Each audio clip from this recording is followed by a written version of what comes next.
Welcome to the Old Time Radio Westerns. I'm your host, Andrew Rhynes, and let's get into this episode. This episode is going to be Gunsmoke. Original air dates February 14th, 1953, and the title is The Roundup. Hope you enjoy, and again, thanks for listening.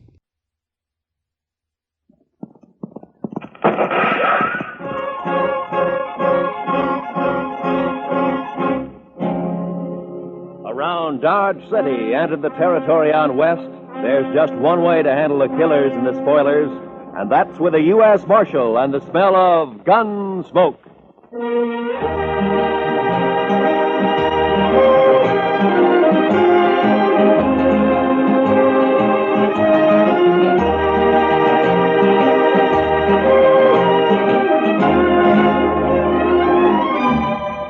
Gunsmoke, starring William Conrad. The story of the violence that moved west with young America. The story of a man who moved with it. Matt Dillon, United States Marshal.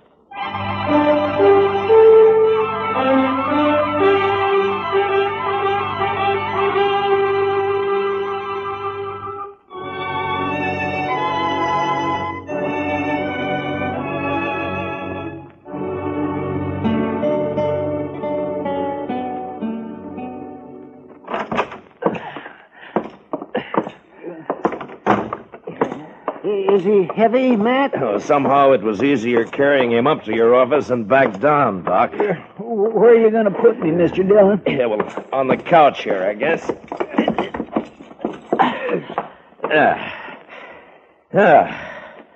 You be all right there, Chester? Oh, yes, sir. This'll be fine. Good.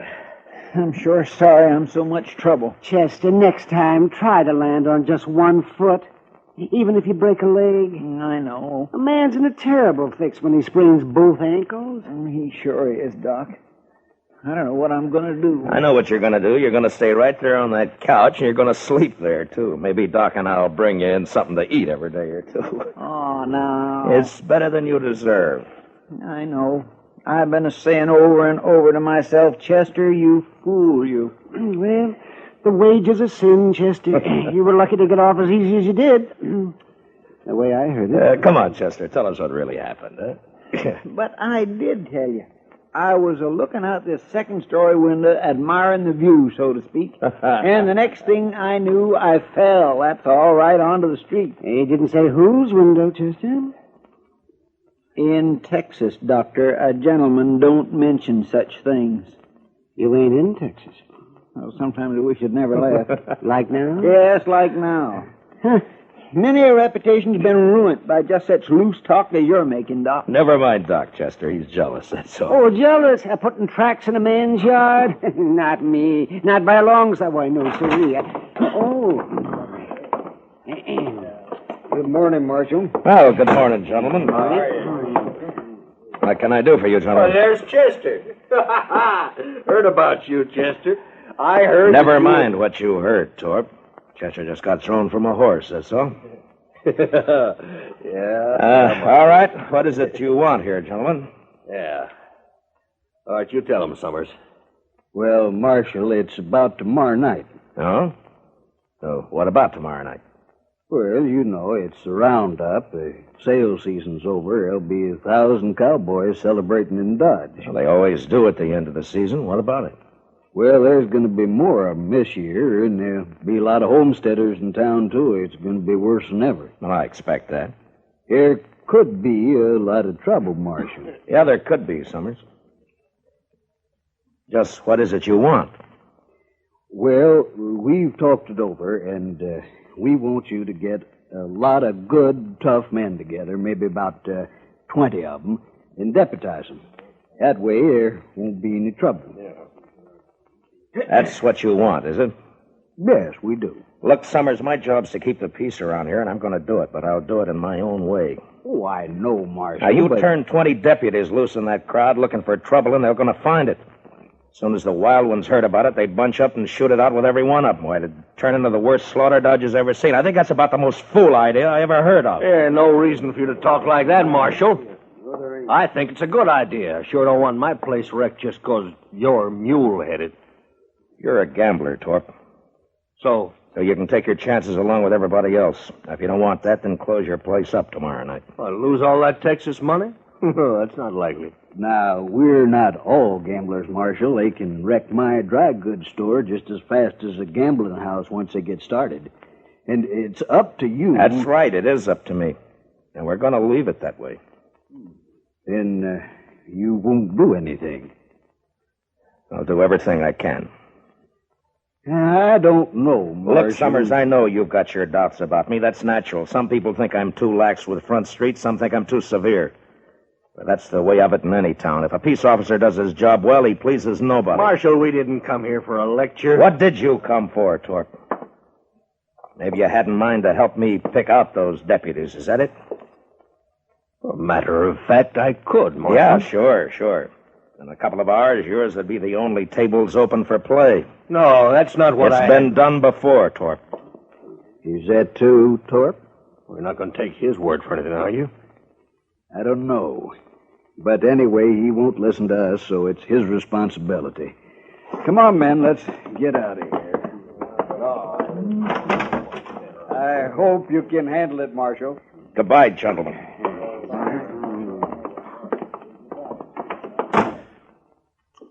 That Torp is no good. He is just plain no good, Mr. Dillon. Well, I know one man that got skinned at his place, and Torp gave him back $20 so he wouldn't be broke. Oh? Just how much did this man lose, Doc? Oh, well, $500-600, they said. Then he... yeah, I see what you mean, man. I'm sure not going to be much good to you tomorrow night, Mr. Dillon. No, you can watch the jail right here, Chester. I know, but you just got to get somebody to help you out on the street. At least one man, anyway. You can't be everywhere at once. Yeah, by tomorrow night, Dodge will be overrun with trail boys and homesteaders, all looking for satisfaction. No, I wouldn't ask any man to face that. I know a few fellows who'd do it, and so do you, Mr. Dillon. Yeah, maybe, but I wouldn't ask anybody. How many were killed last year, man? I don't remember, Doc. Well, I do. 6, that's what. We buried them all in the saddle blankets, all except one. I remember he didn't even own a blanket. Why, then he was sure out of luck all the way around, wasn't he? Come on, Doc, let's go get some dinner. Huh? All right. We'll bring you a piece of bread, Chester. Maybe. I want a steak. Rare. How come you're so hungry, Chester? Were you in such a hurry to get over there last night you didn't take time for supper? Mr. Dillon, I will answer no more questions about last night, and that is final. Well, we'll bring you something. Yeah, I don't know if we should, though, Matt. A man can think about his sins better on an empty stomach. Close the door, will you?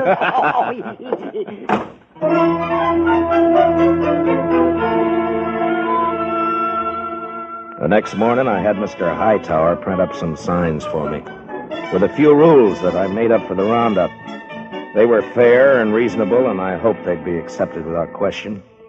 The principal restrictions were that there was to be no shooting and no reckless riding in the streets.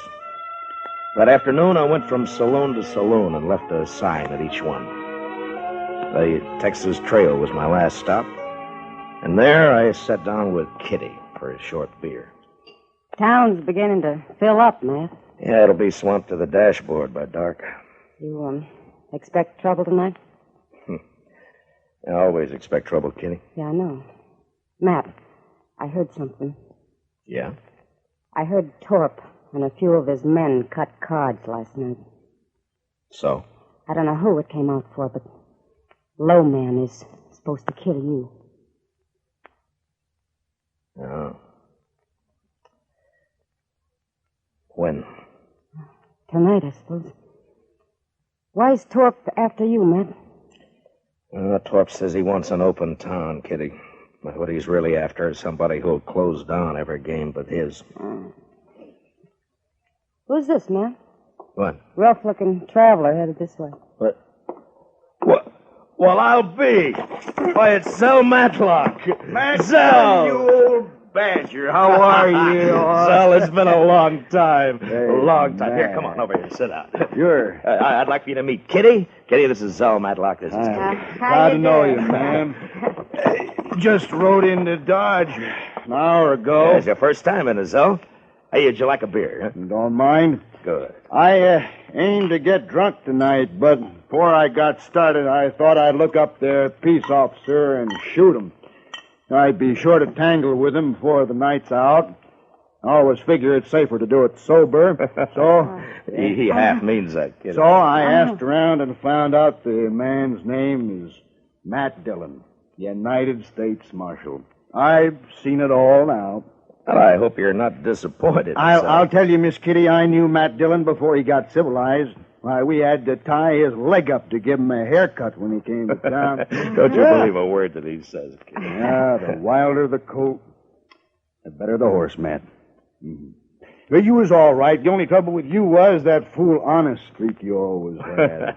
Are you rich now, Zell? Nobody's rich on the Mexican border. Land of sunshine and pinto beans.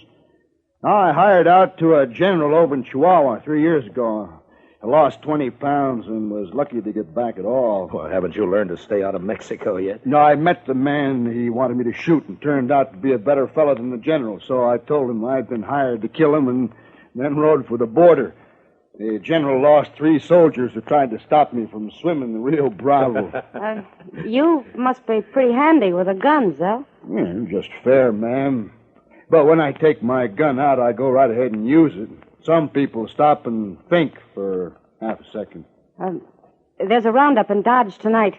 Matt's handling it alone. Kitty, what? Yeah, no, hold it, man. I heard about it. I heard all about it, and that's why I'm here. To say hello and sign on for a night's pleasure. Give me a star, Matt. I've killed on the side of the law before. I don't believe that, and anyway, I don't want any killings here. No, I was joshing you, Matt. I know what you want. It's true. I was sheriff in Tascosa for 6 months. You what? Yeah, it's in the record. Well, they caught up with me there, but I'd already done such a good job taming the place that the governor pardoned me. I won't kill anybody tonight that don't need killing. All right, I believe you so. But I won't ask any man to come in when it's as rough as this roundup may be. Well, you didn't ask me. Any other objection? Well, the men don't know you around here, Zell. No telling how they'd take to a stranger. First night I ran Tascosa, nobody knew me either. I'm not green at this business. Yeah, but it's my job. Why should you get mixed up in it? Well, I also heard somebody's planning a party for you tonight. Oh, you did, huh? I've owed you something for a long time, Matt. Oh, that's got nothing to do with it. It has. You got no right not to let me pay it back a little. Now, there's a chance to. Yeah, you're just as crazy as you ever were. That's better. Well, come on, let's go find me a badge before it gets dark. Sure nice to have met you, Miss Kitty. Well, good luck, Zell. I'll see you later, Matt. Yeah, sure. So long, Kitty.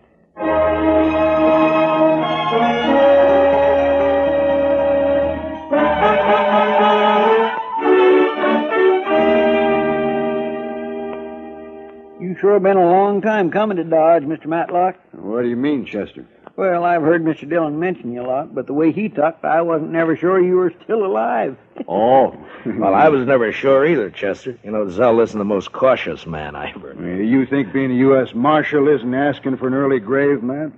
Oh, maybe. But at least it's a way to do some good before you die. Whether folks think so or not. No, men like Torp, that's all. Oh, no, Chester. Even good men have got a strange twist that makes them suspect any man paid to handle the bad element. Hey, you just can't help thinking that some of its dirt is rubbed off on him. And I never thought about that before, Matt. Sure how it was in Tascosa. They wanted me there all right, but they wanted me to keep my distance, too. It makes a man kind of lonely. Yeah. They just don't know what's good for him, that's all. Instead of a real lawman, they'd rather hire some killer with a lot of notches carved on his gun. Well, there are plenty of them around. You sure are. Bragging kind. I never did like a man who has to notch his gun to keep his courage up. Yeah. My goodness. Look yonder. The street's about full already and it isn't even dark yet. Yeah. Zell, give me a hand here, will you? We'll move Chester's couch away from the window there. All right. There, that should do it. You'll be safer here, Chester, in case somebody gets it in mind to shoot up the jail. Thank you, Mr. Dillon. I can watch both doors from here. Just hand me my gun belt, if you will. Oh, yeah. There you are. Well, come on, Zell. Chester, I'll get somebody at the Dodge House to fetch you up some supper, huh? Thank you, sir. And good luck, both of you. So long, I Chester. see you, Chester. Well, how will we work it, Matt? I tell you, Zell, you take this side of the street. I'm going up to the Dodge House, and then I'll be on the other side somewhere. All right. Oh, say, you mind if I go back later and get that Spencer carbine of yours? Make a mighty handy club if I don't have to use it any other way. Sure, Zell. Who they got there? That fella on their shoulders. Oh, that's Mr. Hightower. He runs the printing press here. Shall we stop it? Oh, no. They're just carrying him into the Longhorn to make him stand some drinks. Oh. They like Hightower. They won't hurt him. Well, I guess that sort of officially opens this here roundup, huh? Yeah, I guess it does. Well, I'll leave you here, Zell. Yeah, sure, man. And, Zell, I want to thank you for what you're doing tonight. I ain't done nothing yet, but I'll do plenty if someone shoots you in the back. I can promise that. Yeah. Well, I'll see you later. Sure, Matt.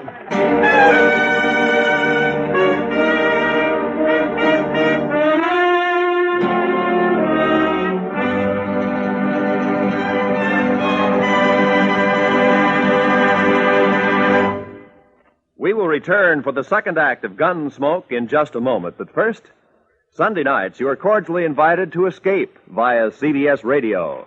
Yes, every weekend for drama that will take you right out of this world. Listen for Escape at the Star's address. Also, tomorrow evening, CBS Radio brings you Lionel Barrymore on your Sunday night playhouse. Now, for the second act of Gunsmoke.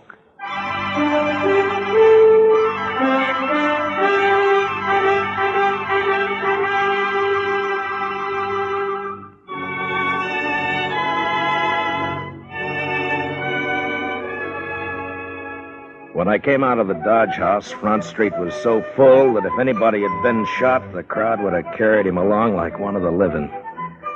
I had a feeling that the word was out about Torp and his bunch cutting cards to see who'd make a try for me, and that the crowd knew it and was waiting for it. I stood for a while with my back against Summers' dry goods store. Then I left the street and cut down an alley, thinking to change my position with as much irregularity as possible. I was passing the back door of the Texas Trail when I heard the first shot of the night. I entered the saloon from the rear and made my way into the crowd. It's all right, Marshal. There's no fight. It's not all right, Sam. I made a rule that there'd be no shooting for any reason. All right. Who fired that shot? Oh, it's outside. It was Torp, Marshal. He just took a shot at the moon, that's all. Yeah.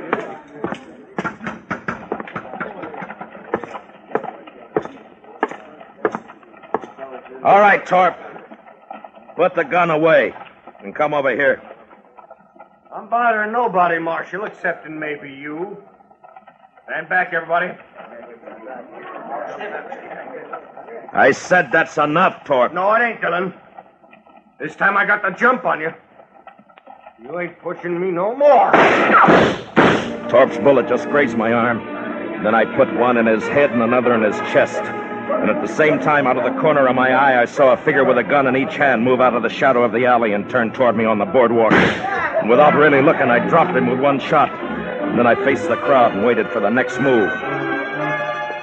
But for some reason, none came. Marshal? Yes, Summers. That man you just shot, Marshal. Torp got what he deserved. Yes, I know. It's the other one that So did he. Marshal, you'd better go take a look at that man. He's dying. Who is he? I don't know him, Marshal, but you do. What? He's wearing a star. No. No.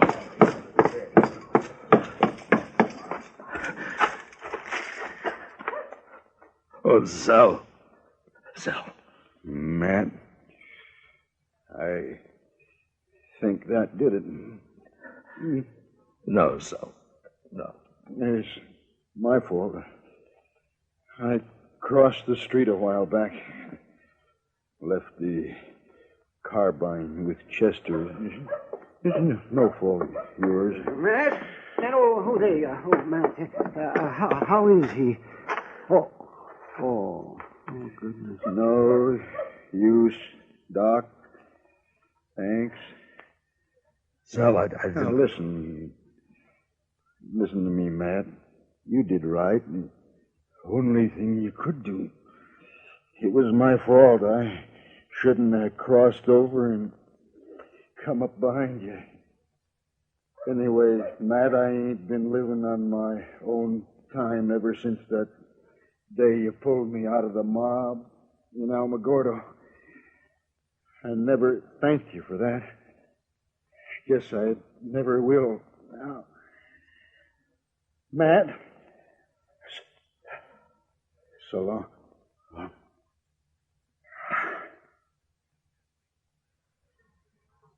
Well, I'll find someone to carry him over to your office, Matt.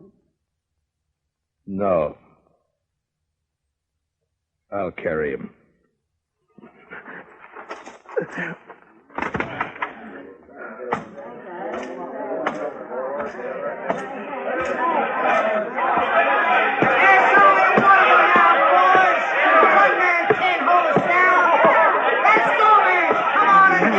Never mind them, Matt.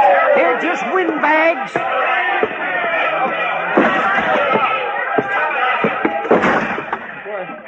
Mr. Dillon, what happened? I heard the shooting. Put a blanket on the floor there, Doc. Yeah, sure. Yeah, spread it out right here. He's dead, Chester. Well, who shot him, sir? I shot him, Chester. I didn't know it was him. I'm sorry, Mr. Dillon. It sounds like they're going to hoorah the town after all, Matt. Sure does. No, they're not. It's going to be kind of hard to stop now, isn't it, Matt? Maybe. You taking a shotgun, Mr. Dillon? Matt, why don't you just let them fight each other? What are you going to do?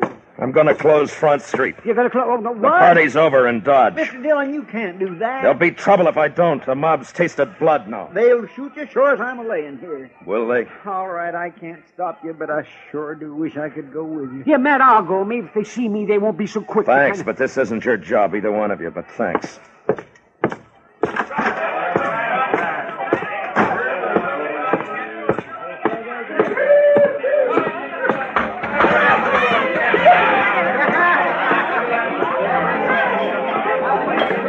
Sam? Yeah, Marshal? Close up and turn out your lights. What? You heard me! Now listen to me! Front Street's closed. Now get out of here and go home, all of you. My home is in Texas, mister. If you ever had one. I ain't going home tonight. Not tonight, I ain't. Don't interfere, fella. You got no chips in this deal. I could buy in, mister. Now I'll use this shotgun for what it was meant on the next man. Well? All right, Sam, close it up. Yes, sir.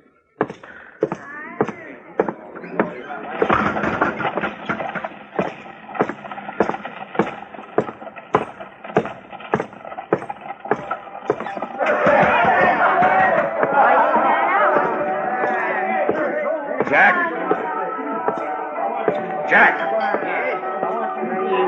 Marshal. The street's closed. Put out your lights. Huh? You heard me. Lock the place up. No, I ain't going to do it. Now, don't tell me what you're going to do. All right, boys. We're closing up.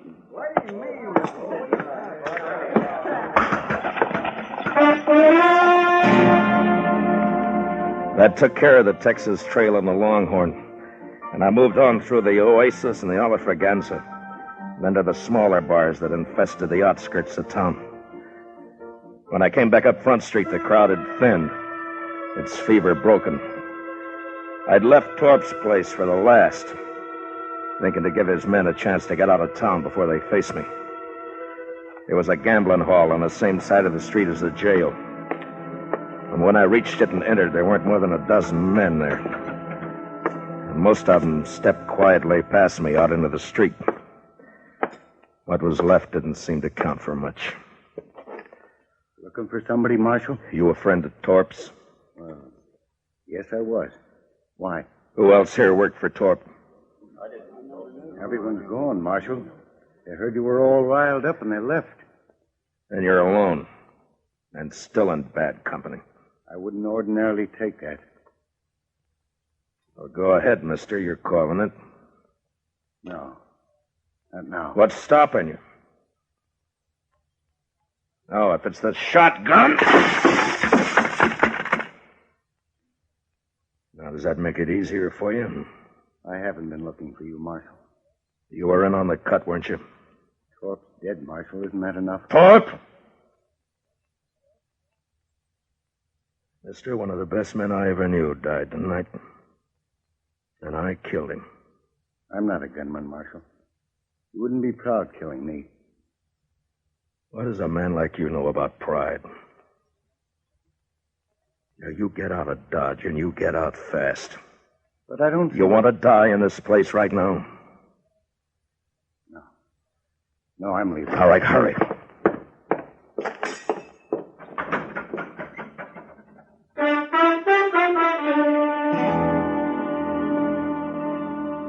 The rest of the night, I walked the dark, empty street alone. And just before dawn, I got a spring wagon and loaded Zell onto it. A couple of hours later, I buried him out by the Arkansas in a little grove of cottonwoods. Maybe I should have put a marker on his grave, but I didn't. What I did instead, I did partly out of scorn for the kind of men Zell said have to notch their guns to keep their courage up. And partly as a kind of a cross that I'd bear from now on. So instead of a marker on his grave, I took out my gun. And I cut a single notch on it.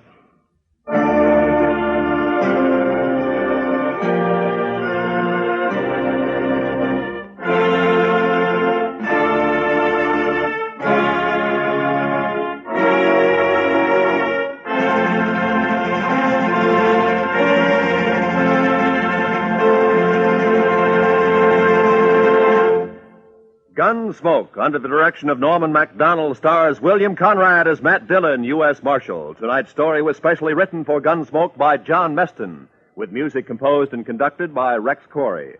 Featured in the cast were John Dehner and Harry Bartell, with Lawrence Dobkin, Lou Krugman, and James Nusser.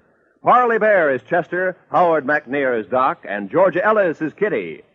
Gunsmoke is heard by our troops overseas through the facilities of the Armed Forces Radio Service. Join us again next week as Matt Dillon, U.S. Marshal, fights to bring law and order out of the wild violence of the West in Gunsmoke.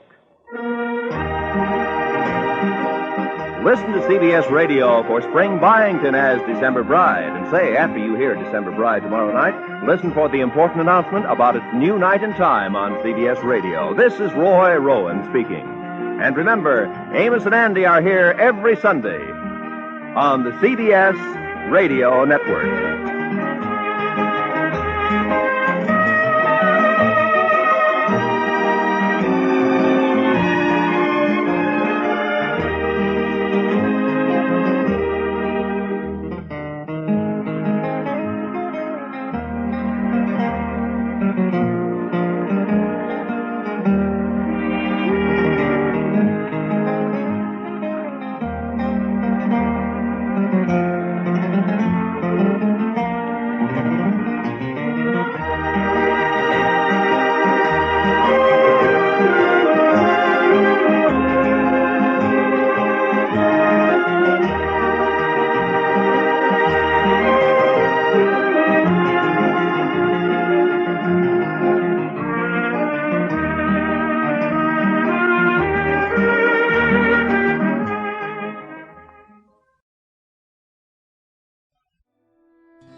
This has been a presentation of OTRWesterns.com, and we hope you enjoyed.